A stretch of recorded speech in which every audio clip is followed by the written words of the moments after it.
क्या भारत में अदालत किसी की जिंदगी खत्म करने की अनुमति दे सकता है? सुप्रीम कोर्ट ने हाल ही में एक ऐसे व्यक्ति के मामले में फैसला दिया जो करीब 13 साल से कोमा में था। यह मामला है गाजियाबाद के रहने वाले हरीश राणा का। साल सन 2013 में वे इंजीनियरिंग के छात्र थे। एक दिन हादसे में वे चौथी मंजिल से गिर गए और उनके दिमाग को बहुत गंभीर चोट लगी। इस दुर्घटना के बाद Harish Rana permanent vegetative state में चले गए। उनका शरीर जिंदा था लेकिन दिमाग लगभग काम नहीं कर रहा था। करीब 13 साल तक वह इसी हालात में अस्पताल और घर पे इलाज के सहारे रहे। डॉक्टरों ने साफ कह दिया कि उनके ठीक होने की कोई उम्मीद नहीं है। इसके बाद उनके माता पिता ने सुप्रीम कोर्ट में याचिका दायर की और कहा कि उन्हें सम्मान के साथ मृत्यु का अधिकार दिया जाए। सुप्रीम कोर्ट ने इस मामले में पैसिव इथनेसिया की अनुमति दी। पैसिव इथनेसिया का मतलब यह होता है कि मरीज को मारने के लिए कोई इंजेक्शन नहीं दिया जाता, बल्कि लाइफ सपोर्ट सिस्टम हटाने की अनुमति दी जाती है ताकि मृत्यु प्राकृतिक रूप से हो सके।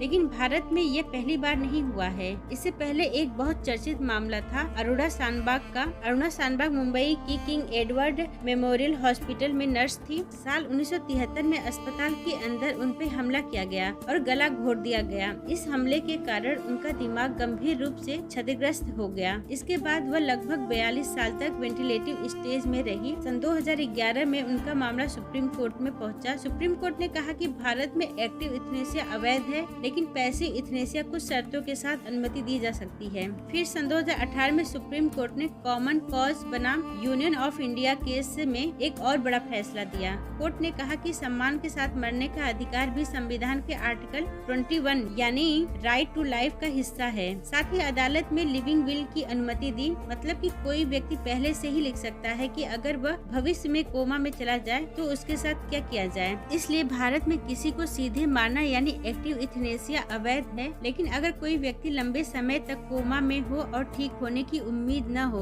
तो सुप्रीम कोर्ट के दिशा निर्देश के अनुसार पैसिव इथनेसिया की अनुमति दी जा सकती है। और यही वजह है कि हरीश राणा का हालिया मामला भारत में इच्छा मृत्यु पर फिर से बड़ी बहस शुरू कर चुका है। तो चलिए फिर जल्दी जल्दी कमेंट करके बताइए कि किसी देश के द्वारा एक्टिव इथनेसिया को वैध करार किया गया है या नहीं। सिर्फ पढ़ाई नहीं, सिलेक्शन की तैयारी।